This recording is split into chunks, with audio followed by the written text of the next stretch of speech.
Hai Sobat Sono dan juga Smart Listener, selamat siang. Masih bersama Nisha ya di kesempatan kali ini nih Sobat Sono dan juga Smart Listeners ya di tanggal 26 Agustus 2021. Nah Sobat Sono dan juga Smart Listeners, di kesempatan kali ini kita akan membahas satu tema yang menarik ya, yakni tentang mencegah perkawinan usia anak. Nah sebelum kita masuk ke perbincangan ya Sobat Sono dan juga Smart Listeners, Nesya undang Anda, silahkan ya bisa bergabung di perbincangan kali ini. Silahkan bisa mengirimkan pertanyaan Anda atau mungkin tanggapan juga boleh gitu ya. Bisa via SMS atau WhatsApp di 08175483 200. Sekali lagi di 08175483 200. Baik, sahabat Sono dan juga Smart Listeners, di kesempatan kali ini kami sudah terhubung dengan para narasumber ya. Ada Kasih Perlindungan dan Pemenuhan Hak Anak Dinas Pemberdayaan Perempuan, Perlindungan Anak dan Pengendalian Penduduk Daerah Istimewa Yogyakarta, ada Bapak Giat Trisambodo SEMIP. Selamat siang Pak Sambodo. Selamat siang, Mbak. Gimana? Orang Sehat Pak? Alhamdulillah sehat ini, Mbak. Oke, baik. Dan juga ada Kakak Tesaga yang menemani Pak Sambodo gitu ya. Halo, selamat siang. Halo, selamat siang. Sehat? Alhamdulillah sehat. Oke, baik. Nah, Pak Sambodo dan juga Kakak Tesaga, ini tema kita di siang hari ini adalah mencegah perkawinan usia anak. Nah, sebelum kita masuk ke sana gitu ya. Nah, sebenarnya definisi perkawinan anak ini apa sih, Pak Sambodo? Jadi sebelum masuk ke definisi perkawinan anak, kita pahami dulu apa itu anak.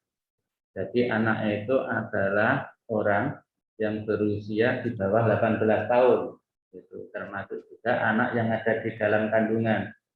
Sehingga perkawinan anak itu didefinisikan ialah perkawinan yang dilakukan oleh anak yang berusia di bawah 18 tahun. Tentunya definisi perkawinan itu sendiri adalah ikatan lahir batin antara seorang pria dan wanita untuk membentuk suatu keluarga yang tentunya cita-citanya itu mau bahagia kekal, tentunya berdasarkan ketuhanan yang Maha Esa. Itu definisi perkawinan menurut Undang-Undang Perkawinan di Undang-Undang 2000. Oke, baik. Jadi anak ini adalah semua yang berusia di bawah 18 tahun gitu, Pak Sambodo ya? Oke, saya juga anak-anak nih Pak Sambodo. beberapa belas tahun yang lalu gitu ya. Oke deh. Baik, sahabat Sonora. Ini perkawinan anak adalah perkawinan yang terjadi pada anak-anak usia di bawah 18 tahun. Nah, terkait dengan hak-hak anak nih, Pak Sambodo. Perkawinan anak ini seperti apa kaitannya, Pak? Perkawinan anak itu merupakan sesuatu yang melanggar hak anak. Karena apa? Karena di usia 18 tahun, di usia anak itu mempunyai hak untuk mendapatkan pendidikan. Ketika dia melakukan pernikahan anak, biasanya ada dampak terhadap pendidikannya. Adanya putus sekolah, perkembangannya tidak optimal, dan gitu. Termasuk juga nanti anak yang dilahirkan dari adanya perkawinan anak itu cenderung juga hak anaknya dilanggar. Karena apa? Karena anak-anak yang menikah ini belum tentu siap baik lahir maupun batin. Secara lahir mungkin anak-anak ini belum siap dalam reproduksi. Sehingga nanti yang dilahirkan anaknya bisa menjadi cacat, atau juga anaknya menjadi stunting. Padahal salah satu hak anak itu adalah hak kesejahteraan.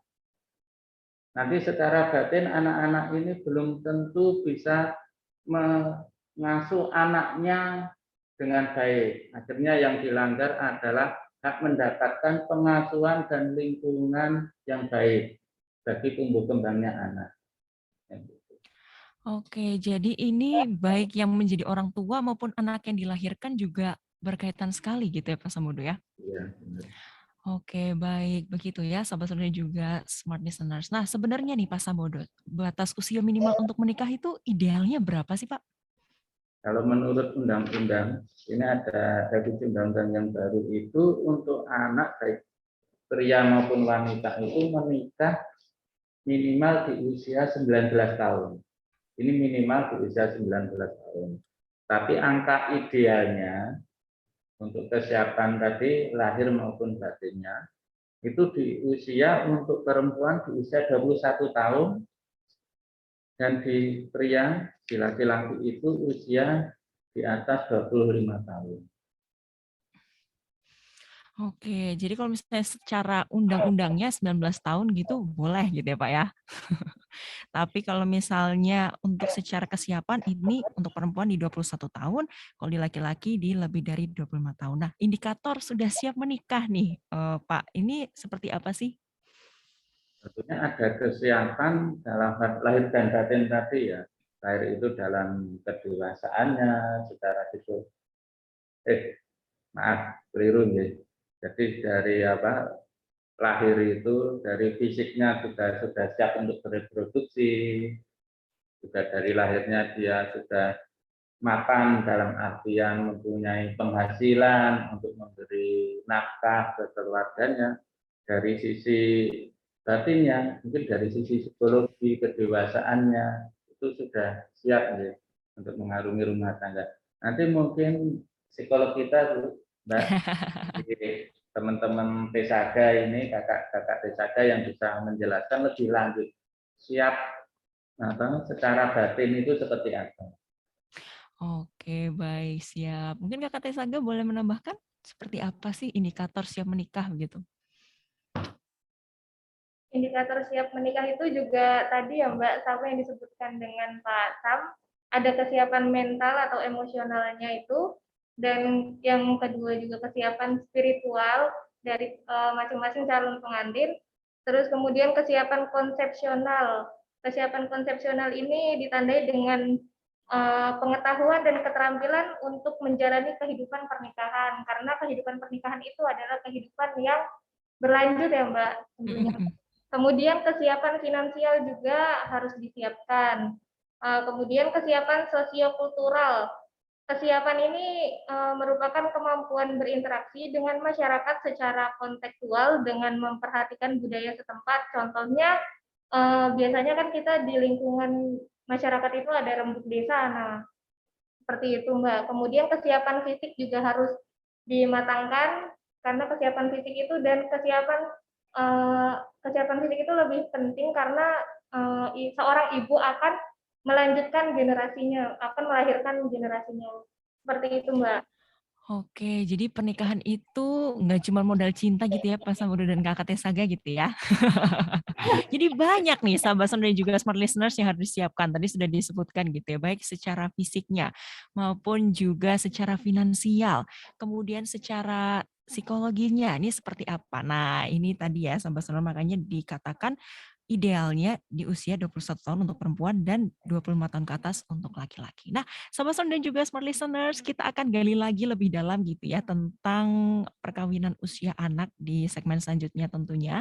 Nanti akan kita bahas di Indonesia atau di Jogja ini bagaimana keadaannya gitu ya. Nah, ini mungkin juga Anda, Sobat Son dan Smart Listeners ingin bergabung juga, ingin bertanya, punya pertanyaan gitu ya, boleh silakan disampaikan via SMS atau WhatsApp di 0817 5483 200. Sekali lagi di 0817 5483 200. Silahkan bisa ditanyakan ya. Dan kami akan segera kembali sesaat lagi.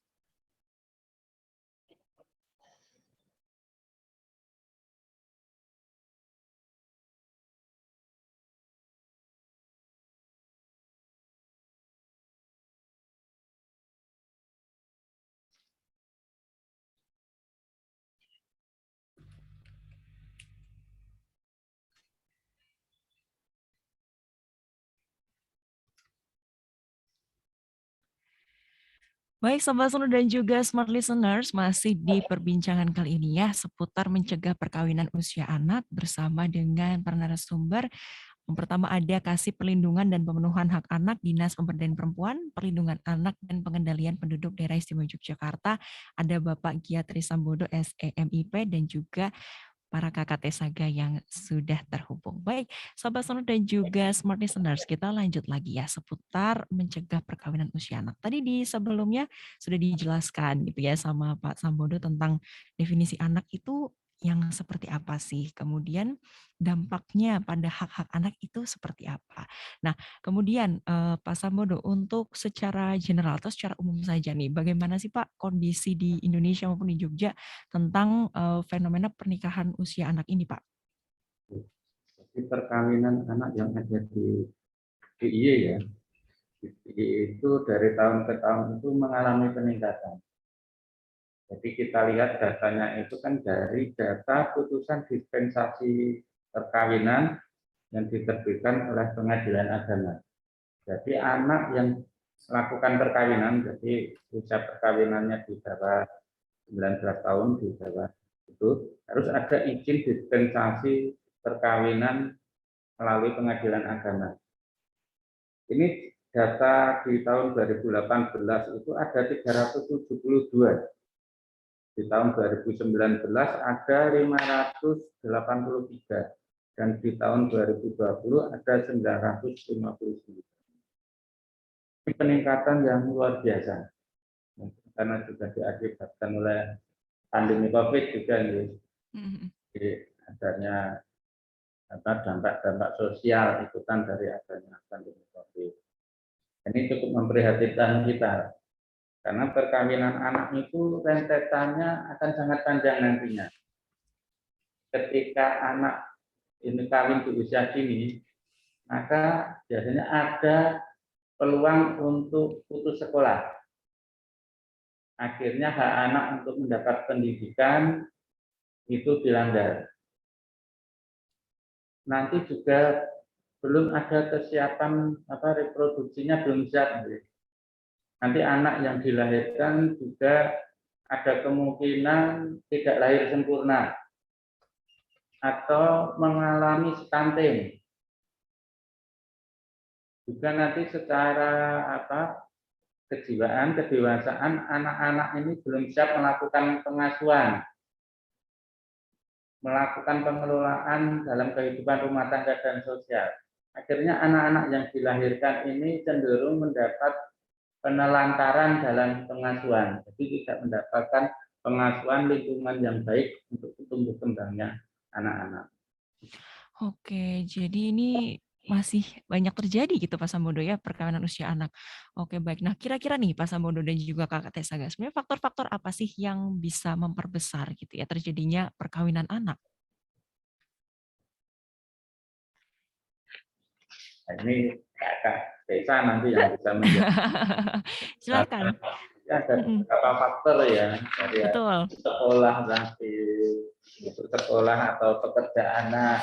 Karena putus sekolah, akhirnya jadi pekerja anak. Ketika anak-anak itu sudah pegang uang, akhirnya akan melakukan pernikahan. Atau juga adanya kehamilan tidak diinginkan, juga adanya semacam kebiasaan. Ada budaya, faktor budaya ya, juga. Faktor budaya ini Mbak Nur yang ada. Mbak Kakak Desa yang bisa menjelaskan lebih lanjut. Seperti yang disampaikan Bapak Sambodo tadi, benar sekali Mbak. Jadi ada banyak sekali faktor yang mempengaruhi terjadinya pernikahan pada anak. Yang pertama tadi faktor budaya. Jadi di masyarakat tertentu menikahkan anak di usia muda itu hal yang wajar, hal yang lumrah seperti itu. Ada juga karena faktor ekonomi, di mana dalam keluarga tertentu yang dia dililit hutang misalnya atau kemampuan ekonominya rendah, berpikir kalau dengan menikahkan anaknya maka beban hidupnya akan berkurang seperti itu. Juga faktor dari pergaulan remaja itu sendiri, ketika mereka bergaul kebablasan terjadilah kehamilan yang tidak diinginkan. Dari situ banyak orang yang berpikir bahwa menikahkan anak yang hamil di luar nikah itu merupakan solusi, padahal sebenarnya itu bukan solusi satu-satunya ya Mbak, justru akan menimbulkan masalah-masalah yang baru seperti itu. Oke, jadi dari kultur atau budaya itu juga ngaruh gitu ya. Kayak misalnya umum-umum aja kok anak-anak nikah gitu ya.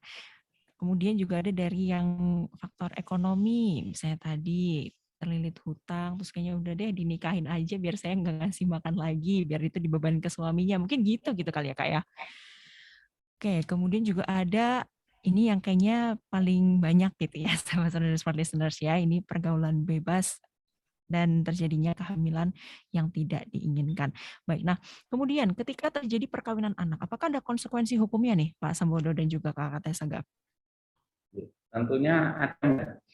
Jadi pernah dulu yang sempat viral di pernikahannya Syekh Fuji dengan itu anak kecil itu kan akhirnya juga diseret di ranah pidana. Karena kebanyakan apa? Karena pernikahan anak itu beberapa juga dilakukan di bawah paksaan. Ketika memaksa anak untuk menikah, itu tentunya ada timbul kekerasan di situ. Nah, ini tentunya melanggar Undang-Undang Perlindungan Anak, ya.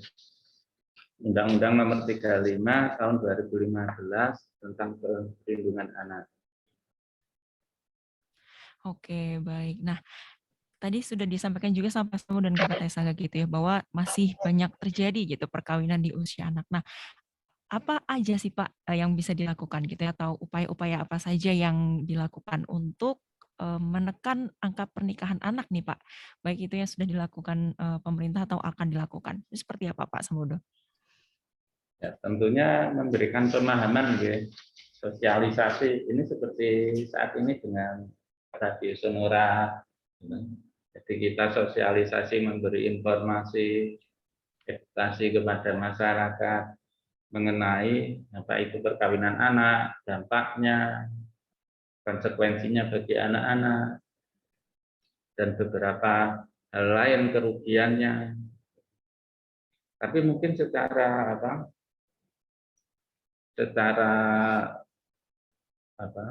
ini dengan kakak-kakak Tesaga juga memberi pendampingan psikologi, ya. Jadi kalau ada anak-anak yang konseling tentang kehidupan remaja, tentang pacaran, tentang perkawinan, itu dimasuki pemahaman bagaimana berumah tangga yang baik itu seperti apa. Monggo Kakak Tessa mau menambahkan. Kemudian kalau misalnya ada yang ingin berkonsultasi atau ingin mengetahui apa saja dampak dari perkawinan usia muda, itu bisa dilihat di akun Tesaga, yaitu akun IG-nya kita, medsosnya kita.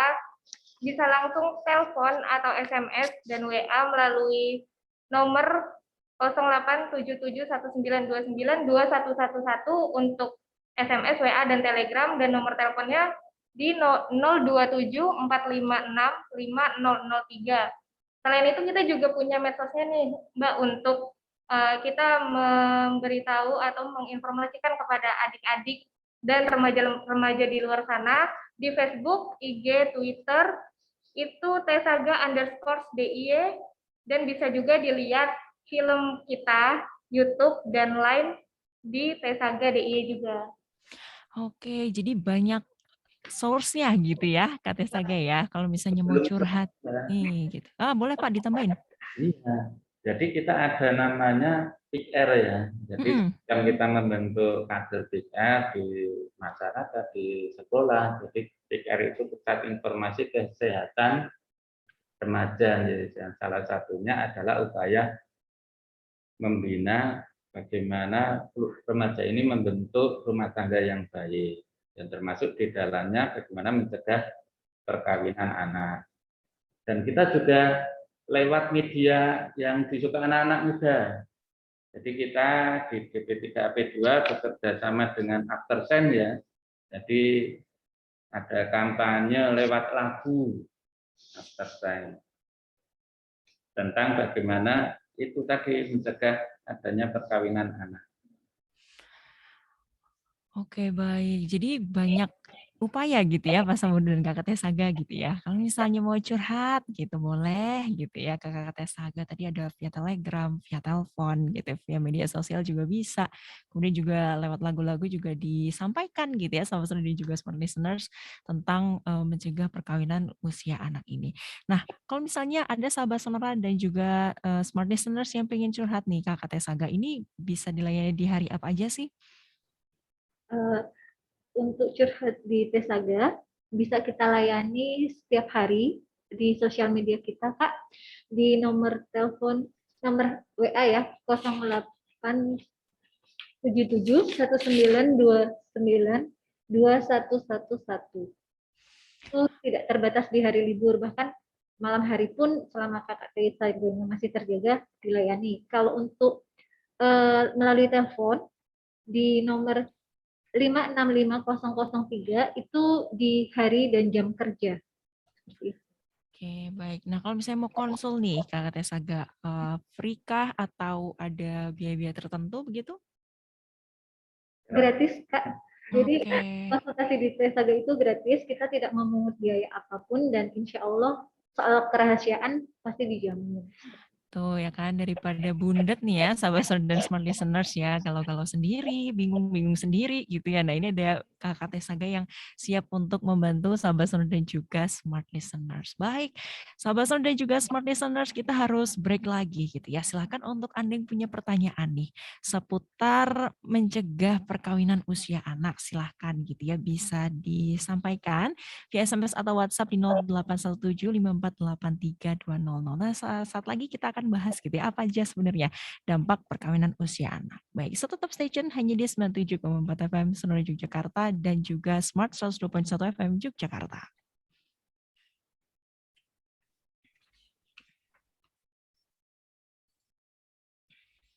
Pertama ada kasih perlindungan dan pemenuhan hak anak, Dinas Pemberdayaan Perempuan, Perlindungan Anak dan Pengendalian Penduduk Daerah Istimewa Yogyakarta, ada Bapak Giatri Sambodo SEMIP, kemudian juga ada Kakak Tesaka ya. Dan masih ngobrol seputar mencegah perkawinan usia anak. Sahabat Sonora tadi sudah disampaikan ya dampak-dampaknya gitu ya, ada secara ekonomi, kemudian juga hak-hak anak beberapa yang dilanggar seperti pendidikannya yang terputus, kemudian juga ada secara psikologis dan lain sebagainya. Nah, ini sudah ada banyak pertanyaan nih Pak Samud dan juga Kak Tesaga yang masuk seputar pernikahan usia anak ini.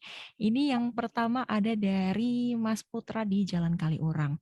Selamat siang para narasumber. Ini bagaimana ya untuk menaikkan motivasi dan kesadaran untuk sekolah sehingga bisa menekan keinginan pernikahan dini. Karena di masa pandemi ini saya menjumpai beberapa kali pernikahan ada anak yang melakukan pernikahan usia dini karena mereka memilih untuk menikah saja dibandingkan sekolah karena malas. Nah, kira-kira gimana nih tanggapan para narasumber tentang fenomena ini?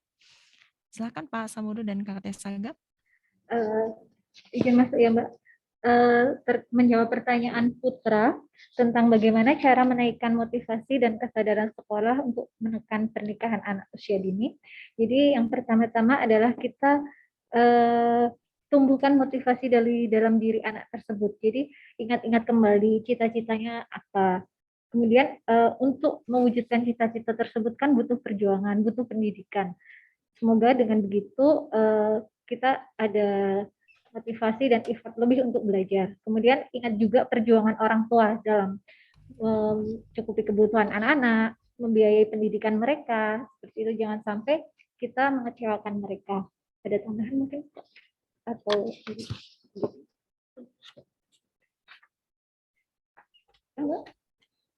Oke, baik. Jadi bisa dibangkitkan gitu ya sama Senoraya tentang cita-citanya. Mungkin dulu punya cita-cita nih anaknya jadi dokter atau mungkin jadi pilot atau mungkin jadi apapun gitu ya. Mungkin bisa di-remind lagi gitu tentang cita-citanya bahwa untuk mencapai titik itu tentu ada perjuangan. Nah, perjuangannya apa sih? Sekolah yang baik gitu ya. Nah, kemudian juga bisa dibangkitkan juga tentang perjuangan orang tua selama mengasuh anak tersebut gitu ya. Nah, ini supaya tidak mengecewakan orang tua seperti apa gitu. Baik, begitu Mas Putra ya, mungkin kalau misalnya menemukan lagi fenomena-fenomena mungkin tetangganya mau nikah muda gitu ya di usia anak di bawah tadi 18 tahun gitu ya. Ini mungkin bisa diingatkan tentang hal-hal tersebut.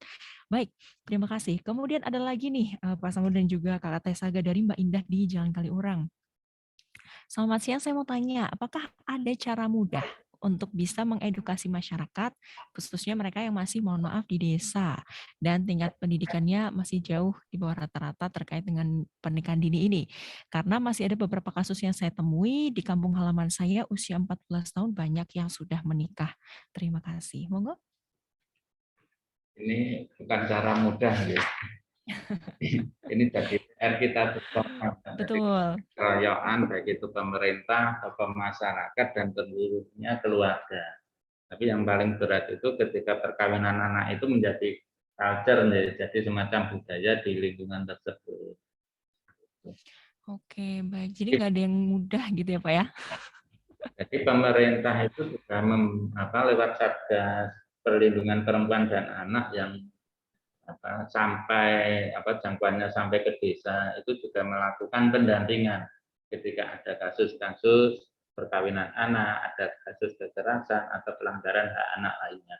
Begitu juga di tingkat desa juga dibentuk semacam gugus tugas desa kelurahan layak anak.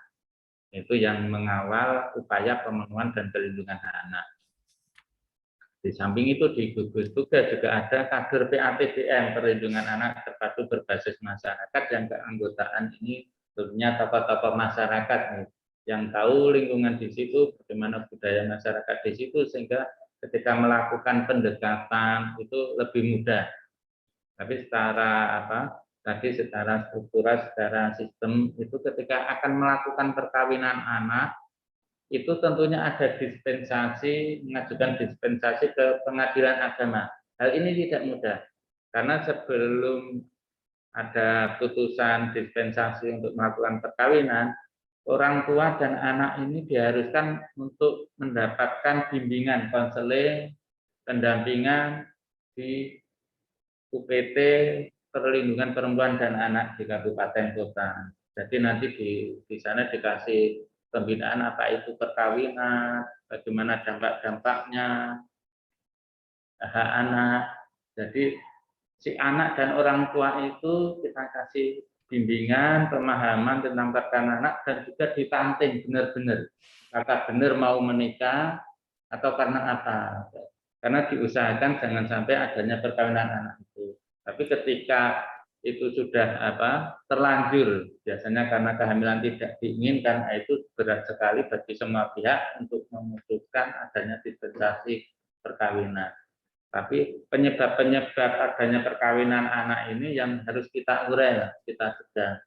Dari sisi kehamilan tidak diinginkan tadi, mesti kita garap remajanya, anak-anaknya, agar tadi seperti disampaikan Mbak Nur tadi, bagaimana memotivasi anak mengisi waktu luangnya. Jangan berpikir pacaran dan menikah, tapi mengisi waktu luang dengan hal-hal yang berguna. Aktif di kegiatan di sekolah, kegiatan di masyarakat, dan kita juga menggarap melalui forum anak. Forum anak ini ada di tingkat nasional, provinsi, kabupaten, kecamatan, sampai desa.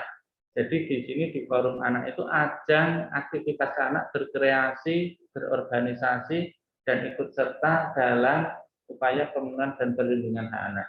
Ketika waktu luang mereka sudah diisi, secara motivasi digarap dengan baik, akhirnya mereka mesti berkeinginan untuk mencapai cita-cita, berkeinginan untuk mendapatkan atau menjadi seseorang yang berguna bagi masyarakat, bagi bangsa. Oke, baik begitu ya, Mbak Ida di Jakal ya. Semoga menjawab gitu. Oke, baik. Kemudian ada lagi nih, Pak Samudra dan juga Kak Teh Saga ini dari Bu Jauhari di Condong Catur. Nah, menjelaskan konsep pernikahan pada anak itu kan gampang-gampang susah. Nah, sebenarnya modal kita sebagai orang tua ini bagaimana? Kaitannya dengan pemahaman pernikahan dan juga pernikahan usia dini. Terima kasih. dari Bu Johari, terima kasih sudah bertanya. Misalnya kalau untuk memberitahunya itu, misalnya diajak ngobrol bagaimana dunia pernikahan, diberitahu anaknya bagaimana dunia pernikahan itu, karena yang udah kita ketahui dunia menikah itu bukan untuk sementara tapi untuk selamanya. Kemudian beri media yang disenangi oleh anak seperti menonton film sambil diberikan edukasi. Biasanya kan kalau di film itu ada yang tulisan atau kode BO gitu, bimbingan orang tua gitu kan. Itu lebih baik didampingi orang tua sambil anaknya melihat film tersebut seperti itu. Sambil berdiskusi juga, Mbak. Seperti itu. Oke. Jadi sharing session gitu ya. Antara orang tua sama anak nih ngobrol dari hati ke hati gitu ya tentang gimana sih konsep pernikahan gitu ya atau mungkin cerita-cerita pengalaman gitu ya bapak Ya, ibunya gitu selama menjalani pernikahan itu seperti apa karena kan pasti ada senangnya juga ada susahnya gitu ya dalam kehidupan pernikahan. Nah, mungkin bisa di sharing gitu untuk bisa diketahui bersama dengan anak tentunya dengan metode-metode ataupun cara-cara yang disukai dan cocok dengan anak-anak. Baik, begitu. Terima kasih Bu Jauhari di Condong Catur ya.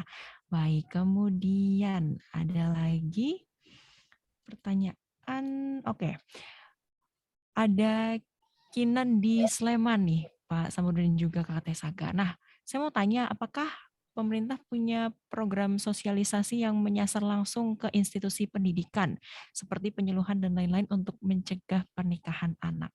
Terima kasih. Apakah ada nih Pak Sambodo gitu ya, dari pemerintah daerah langsung datang ke sekolah-sekolah gitu? Ada ini Mbak, ini ya Mbak Kinan dari Sleman. Jadi kita ada program yang namanya Sekolah Ramah Anak. Oke. Jadi dalamnya banyak aktivitas dalam rangka upaya untuk memenuhi dan melindungi hak anak. Salah satunya bagaimana kita melakukan bimbingan, melakukan pendidikan kesehatan reproduksi di sekolah-sekolah. Ini tadi sudah saya sampaikan ada yang namanya PIK-R di sekolah. Jadi pusat informasi kesehatan remaja yang ada di sekolah dan termasuk kesehatan reproduksi yang ada di dalamnya. Dan kita juga akan beberapa kali di samping terjun langsung, kita juga melakukan beberapa webinar yang audiensnya tentu saja murid-murid yang ada di sekolah-sekolah.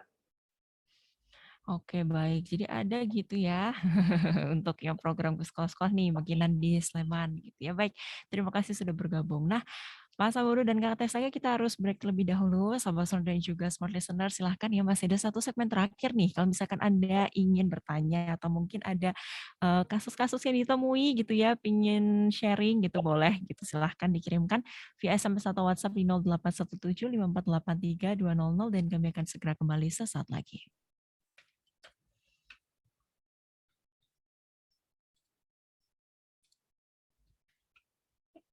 Wow, tadi kita kira.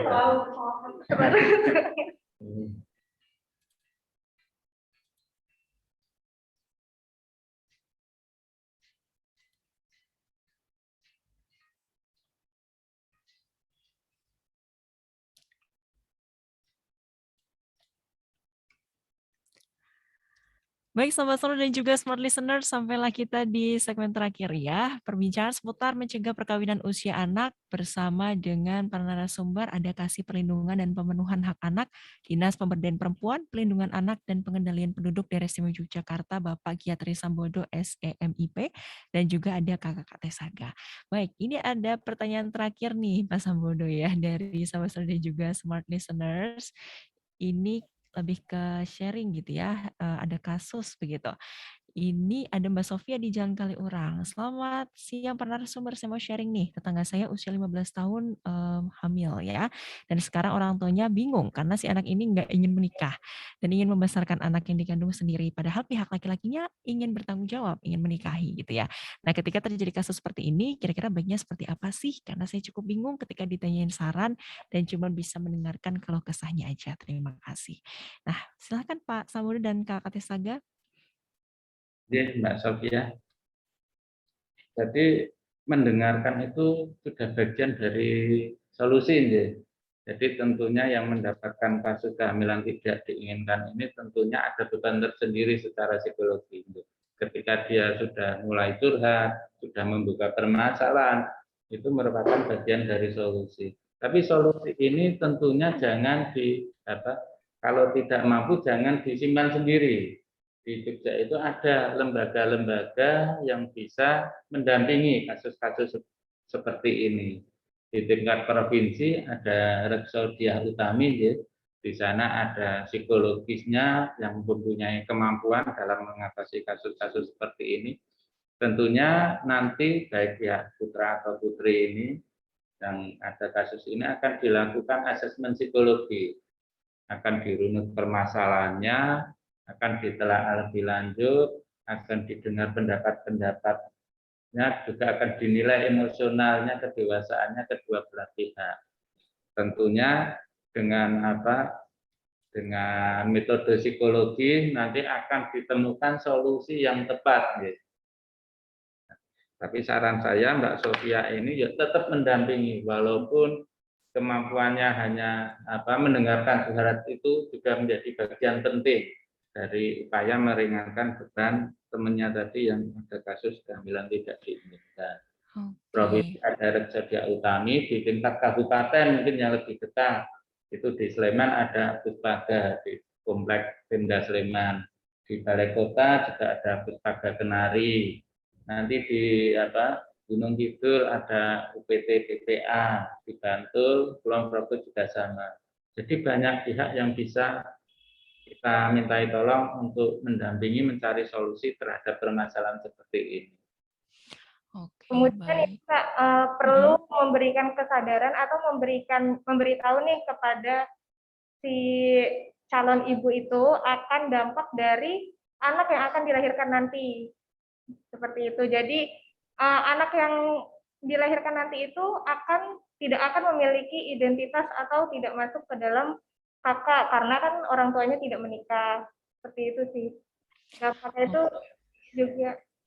Dampaknya juga sangat banyak untuk pola asuh untuk nanti calon ibu itu dan calon bapak harusnya mengasuh anaknya gitu. Jadi kan kalau misalnya ibunya dan bapaknya tidak menikah, pola asuhnya itu otomatis ada yang kurang gitu.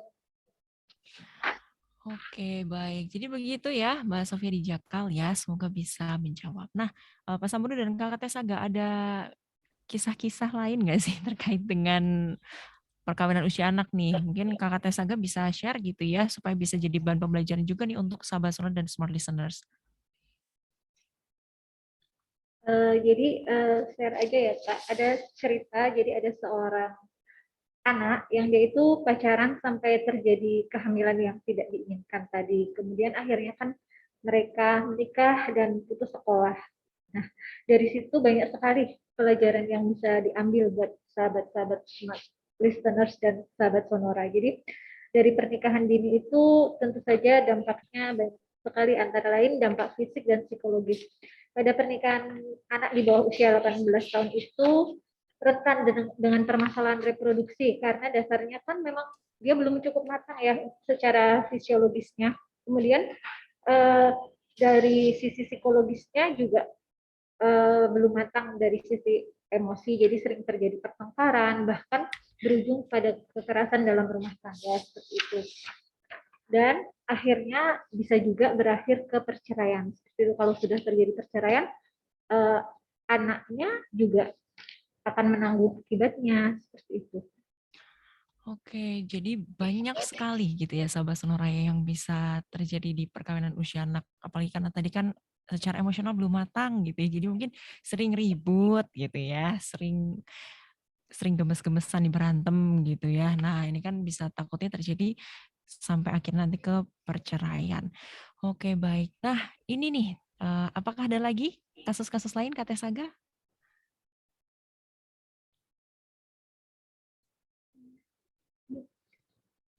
Kasusnya ini Kak, ada lagi nih, apakah pernikahan dini itu selalu beresiko bercerai? Yang pasti kalau beresiko bercerai, pernikahan di usia anak itu pasti akan ada, dan sebaiknya itu mempersiapkan pernikahan sampai matang agar tidak terjadi hal yang tidak diinginkan.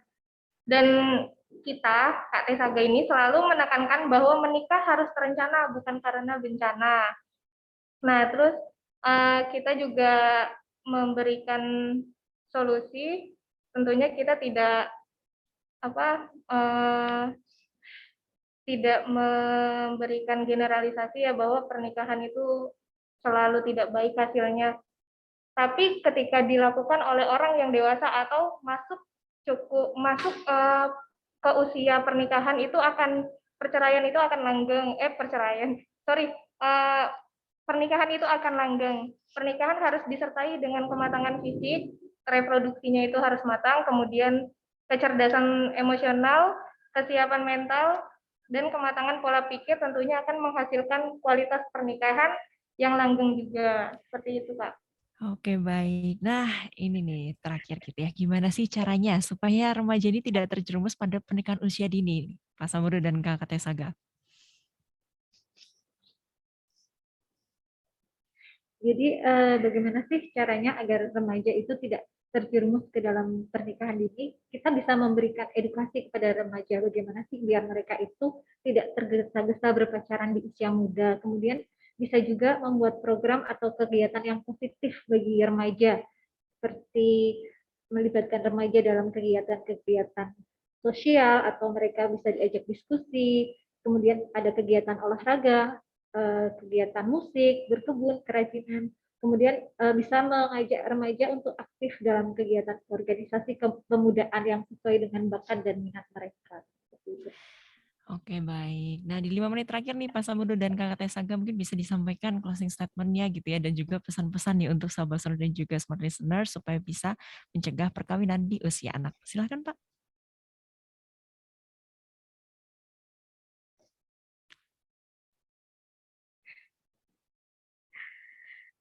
Pesan-pesannya untuk para remaja di luar sana atau anak di luar sana, gapailah cita-cita kalian, lakukanlah kegiatan yang membuat diri kalian itu mengeksplor hal-hal yang tidak tahu menjadi tahu. Kemudian yaitu tadi yang sudah dijelaskan oleh Kak Saga itu, tidak cepat-cepat atau jangan buru-buru pacaran atau buru-buru menikah, hanya mengikuti tren saja itu ya. Karena sekarang banyak juga yang mengikuti tren menikah di usia muda gitu. Kemudian juga mencari ya itu hal-hal yang ingin dieksplor, kemudian mencari motivasi dari orang tua, meminta dukungan dari orang tua juga, dan itu peran orang tua dan keluarga juga sangat penting untuk anak tersebut. Oke, baik. Jadi sahabat Sonor dan smart listeners, nikmati masa muda sebaik-baiknya gitu ya, belajar yang banyak gitu ya, explore banyak hal. Ada hobi-hobi apa ditekunin gitu, misalnya olahraga atau seni gitu ya, ini bisa dicoba sebagai pengalih gitu ya daripada pacaran usia muda gitu. Nah, ini mungkin bisa dialihkan waktunya untuk hal-hal yang lebih bermanfaat. Baik, ada tambahan mungkin Pak Sambodo atau cukup?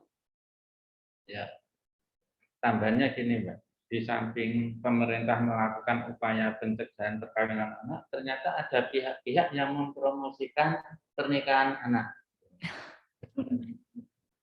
Ya, ada tren daripada zina lebih baik nikah gitu. Atau bahkan ada kemarin itu ya yang sempat viral wedding organizer yang mempromosikan perkawinan anak. Jadi bagi teman-teman, bagi remaja, kita harus cari informasi yang benar dari sumber yang benar. Jangan kita terjebak oleh informasi di medsos yang belum tentu benar, yang ternyata menjerumuskan kita. Mungkin itu Mbak. Oke, baik. Terima kasih Pak Sambodo dan juga Kak Tesaga atas informasi dan waktunya. Semoga sehat-sehat selalu begitu. Oke, baik. Terima kasih juga ya sahabat Sendu dan juga smart listeners yang sudah bergabung nih di perbincangan edisi kali ini di tanggal 26 Agustus 2021 seputar mencegah perkawinan usia anak. Semoga apa yang kami hadirkan selama hampir 1 jam ini bisa memberikan manfaat untuk Anda dan tetap ketatkan protokol kesehatan dan jangan lupa bahagia. So, tetap stay tune sahabat Sendu dan juga smart listeners hanya di Sonora 97,4 FM Yogyakarta dan Smart 102.1 FM Yogyakarta karena masih ada banyak sekali program yang menarik yang siap untuk menemani Anda. Saya Nesya Putri, selamat siang dan sampai jumpa. Bye-bye.